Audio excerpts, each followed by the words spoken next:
Aşnısıga əvətməkçi bolğan uçurni ayalığa əvətib qaldı.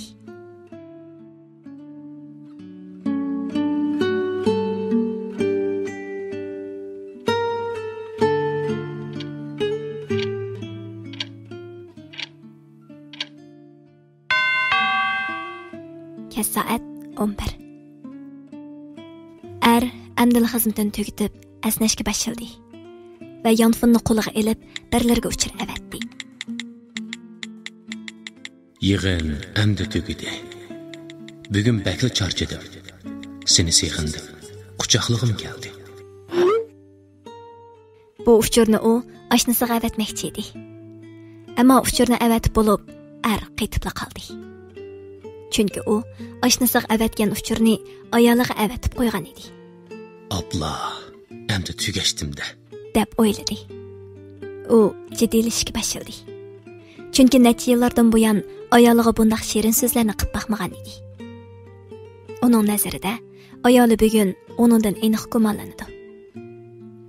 U oxiri Voy Abdullah, atdigan urushib qolgandan keyin baribir menga gap qilmaydi-ku. deb o'yladi. Qaytadan telefonni qo'liga elib, aşnısıga shu uchurni qayta əvətdi. Və jimjit o'ltirib uchur saqlashga başladı.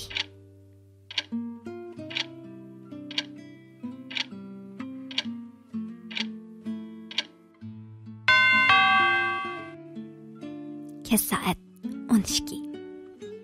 Aşnısı do'stlari bilan qavoqxonada.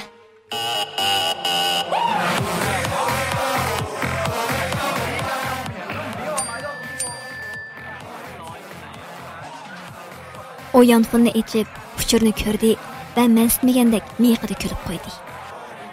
Do'sti uningdan so'radi. Heliqa aka shu o'xshamamdi. Ha, shu. Ayni vaqt xizmat ishim uchun uning yaqinchilik qilib qo'ysam, meni rost yaxshi ko'rdi deb o'ylab qolgan chig'i, heli buni so'q qildi. Oliy darajalik tomoqxonalarga olib boradi. Bumi bo'g'ini, hozircha u bo'lsa, mening turmushimga chiqib pul ketmagidek.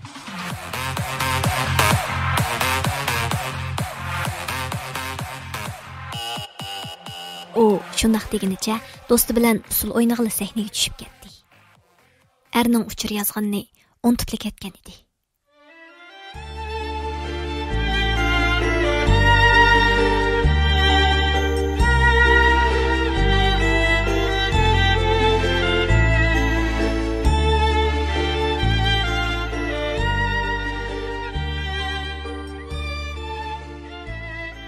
Aşnısı o'yinni tugitib chiqqanda vaqt xilili bir yerga borgan edi. U texi yaqinda bozorga silingan Chanelning qimmatbaho sumkasini ko'z oldiga keltirdi. Yanfonni elib, aşnısıga javob qaytardi. "Aka, men sizni shundaq sig'indim. Ati bir ko'rishmamdiq."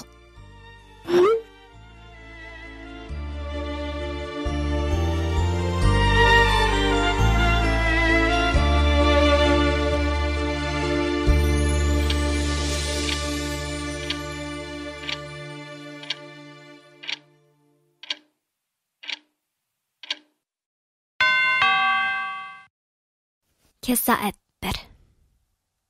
Erning ayoli balni uxultib, yuyulgan kiyimlarni yeyib, uylarni barar qurtazlab etgandan keyin tuyuqsiz yanfoniga ko'z tushib qoldi. Yığın əmdi tügüdü. Bugün bəkli charchadim. Seni seyxindim. Quchoqlig'im keldi. Uchur yo'ldishidan kelgan edi. Ayoli bu xatni ko'rib, hayajonlandi. Xushal bo'ldi. U bu uchurdan gumonlanmadi.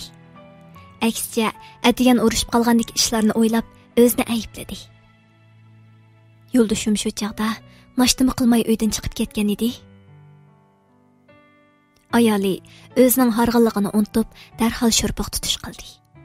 Va sho'rpini tayyor qilib, yo'ldishning idorasiga qarab mandi.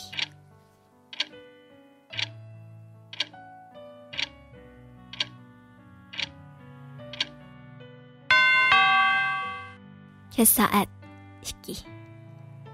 Ayoli krisloda uxlab qolgan yo'ldishini yenik uyg'otdi. Yo'ldish tuyuqsizla paydo bo'lib qolgan ayolni ko'rib, yuragi qartli qilib qoldi. U ayolning uchurni ko'rib kelganligini bilgan edi. Ammo dal aksicha ayoli bir muncha topitani emas, chin muhabbatni birga elib kelgan edi. Yo'ldishi sho'rpini ichdi.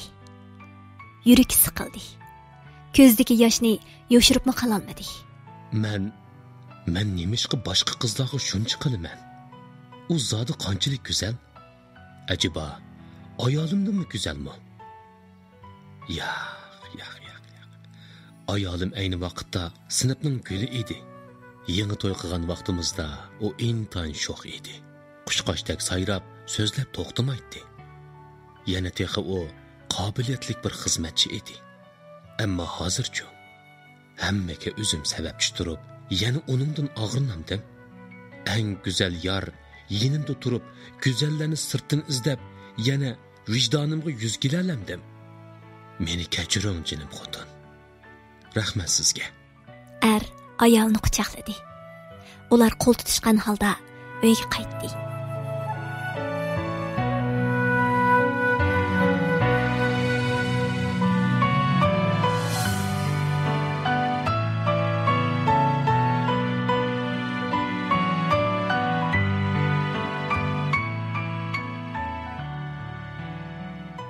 To'y qilgan ayollarning nimadan eng qo'rqadiganini bilamsiz? U dal yuragini berib söygan erning so'g'uq muomalasi. Erning muhabbati ayolning necha yillik zimiston qalbini ertalagan bo'lsa, so'g'uq muomalasi tirik turib o'ltiralaydi. Dunyoda söýüşge eng arziydigan ayol u sizning ayolingiz. Dunyoda hurmatlashga eng loyiq ayol u sizning ayolingiz.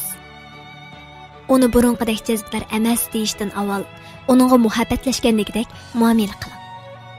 Shundala ayolingiz oshningizga aylandi. Sizmi taloq qarashdan mangu voz kechsiz. Ayollar hargiz oshna bo'lmang. Ayol kishi o'zini texmi suyish kerak. Uchinchi shaxs bo'lmang. O'z hayotingizning boshlovchisi bo'lishingiz kerak. Oshni tutish er kishining zerikkanini qildigan ishi. Oshna kishilik turmushdagi bir xil xurushga o'xshaydi. Yep bo'lib tashlavasi bo'ladi. Oshna bo'lganda eng oxirda azoblandig'ini yana shu o'zi. Yo'ldan chiqqan erning eng so'ydigan odami yana ayoli. Shunlashqa ayoli bilan oshnasini selishtirganda yana ayoli oshnasiga qaraganda muhim. Agar ayoli bilan oshnasi bir vaqt tan qattiq og'rib qolsa, er kimga ko'yindi? Buning javobi albatta o'zining ayoli.